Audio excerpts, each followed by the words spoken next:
बोलिए गुरु जम्बेश्वर भगवान की। आप सब लोगों का बहुत बहुत धन्यवाद जो आप सुनने आए। मैं मेरी उम्र और मेरे अनुभव के हिसाब से थोड़ी देर ही बोलूँगा। स्टेज पे बैठे सारे महानुभाव आप सबको प्रणाम।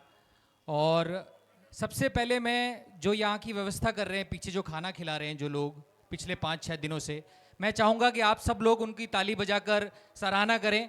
और बहुत कमाल का काम कर रहे हैं बहुत सारे लोग, और ये ही हमारी समाज की पहचान भी है कि इस तरह की जो सद्भावना है, जो भी सिस्टम यहाँ पे है, वो बहुत ही कमाल का है और बहुत कम देखने को मिलता है। कल मैं यहाँ लीलासर साथरी में एक प्रोग्राम था युवाओं का, वहाँ पे मुझे मौका मिला बोलने का, तो मैं अपनी कुछ बातें हैं वो रखना चाहता हूँ। मैं पिछले 10 साल से मुंबई में फिल्म लाइन में काम कर रहा हूँ।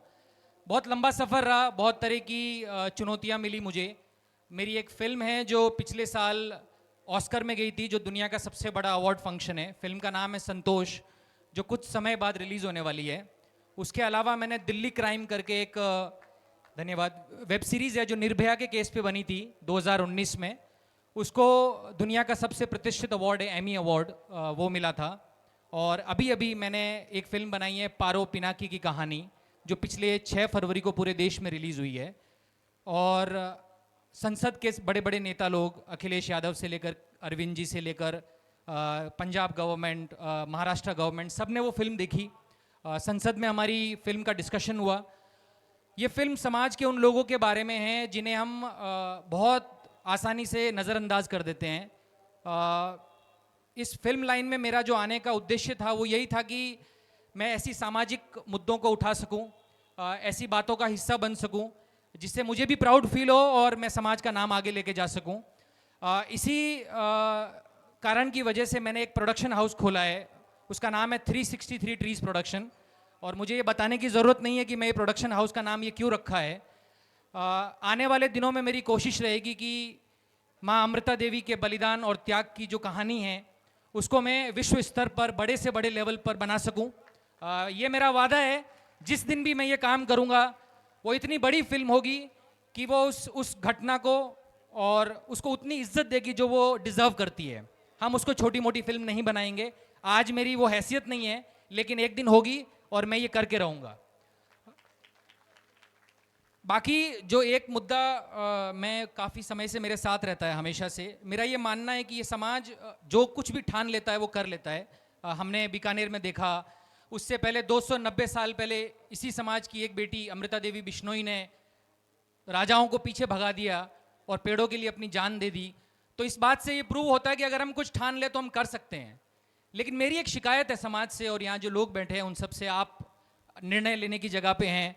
बहुत सारे लोग जो आप इस उम्र में हैं कि आपके घर में बहन बेटियां हैं।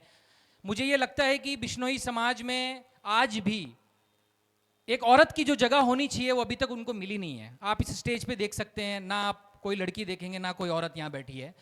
इसका एक कारण है। क्या हुआ कि जब आप अपनी बहन बेटियों को बच्चों की तरह, अपने लड़कों की तरह बराबरी से नहीं पढ़ाएंगे तो ये नौबत आनी ही है। और सारी की सारी इज्जत का जो भार है वो हमने लड़कियों पर डाल दिया है। आपको अपने बेटों को भी बोलना चाहिए कि बेटा रात के 8 बजे के बाद तू कहाँ था, क्या कर रहा है। उनके ऊपर भी भार डालो इज्जत का, सिर्फ लड़कियों पे मत डालो। और हमें उनको पढ़ाना पड़ेगा, बाल विवाह जैसी जो कुरीतियां हैं उनको मिटाना पड़ेगा। अगर देश का संविधान ये बोलता है कि एक बच्ची की शादी 18 साल से नीचे नहीं होनी चाहिए तो उसका कोई तो कारण होगा, कोई तो वैज्ञानिक सोच होगी उसके पीछे। अब समय आ गया है कि इन सब मुद्दों पे हमें खुलकर बोलना पड़ेगा।